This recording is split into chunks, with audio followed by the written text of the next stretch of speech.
मोदी तो अपने प्लेन में किसी को बैठा के नहीं ले जाते। ये तो उन्होंने कहा भाई तुमको कवर करना है या तो तुम फीड ले लो या अपने खर्चे पे जाओ। बहुत लोगों को इसकी भी दिक्कत है। लेकिन ये दिक्कत क्यों है? पिछले वाले प्राइम मिनिस्टर्स जो है वो अपने 7 पत्रकारों को प्लेन में ले जाते थे, और ले जाते थे तो क्या सुविधाएं मिलती थी?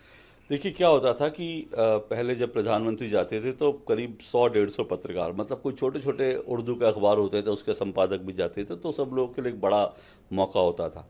और उसमें क्या होता था कि उसमें प्रधानमंत्री के विमान में आप जाते थे तो जाती आपकी हर तरह की सेवा होती थी। आपको दुनिया की बढ़िया से बढ़िया डिश खिलाई जाती थी, महंगी से महंगी शराब पिलाई जाती थी।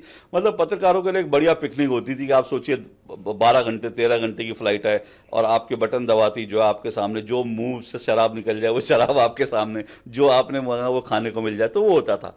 उसके बाद क्या होता था? आपने ये सुख भोगा है? नहीं, मुझे सुख भोगने का अवसर नहीं मिला। हम लोग क्योंकि दूरदर्शन में थे तो हमारे सामने एक सीमाएं होती थी कि हमको भाई सरकारी लोग मीडिया कहते थे, ऑल्दो वी आर नॉट सरकारी मीडिया, लेकिन एक ये होता था कि हमको बड़ा संभल के रहना है। उन लोगों को, बाकी पत्रकारों को छूट होती थी पूरा।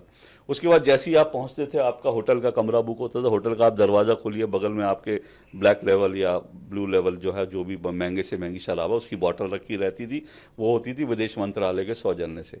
उसके बाद जब आप होटल में, जिस होटल में रुकते थे उस होटल में एक मीडिया सेंटर बनता है। मीडिया सेंटर आज भी बनता है, लेकिन वो जो मीडिया सेंटर पहले बनता था अब के दोनों में फ़र्क है। उस मीडिया सेंटर में पत्रकारों के लिए सुविधाएं होती हैं जो ठीक है देनी चाहिए, आज भी मिलती हैं कि टेलीफोन है, फैक्स मशीन है, आपको वहाँ से कोई रिपोर्ट करनी है, इंटरनेट लगा हुआ है, सब कुछ। लेकिन पहले क्या होता था, जो मीडिया सेंटर होता था उसके साथ एक 24 घंटे एक चलने वाला एक बार होता था।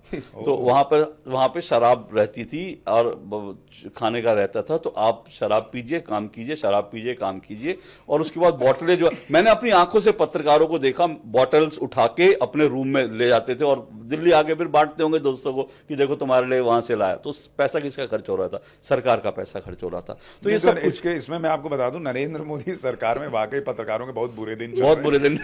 मैं तो मान लीजिए दौरा कवर करने अमेरिका गया, कई जगह गया, कुछ नहीं मिला। वहां जो मीडिया सेंटर बनता है वहां पे केला और सैंडविच, बेसिक चीज होती है, वही चीज होती है। मेरा 2015 में ही एक छोटा सा वीडियो मैंने एक बुक लॉन्च में ऐसे ही बता दिया था कि पहले और अब में क्या फर्क।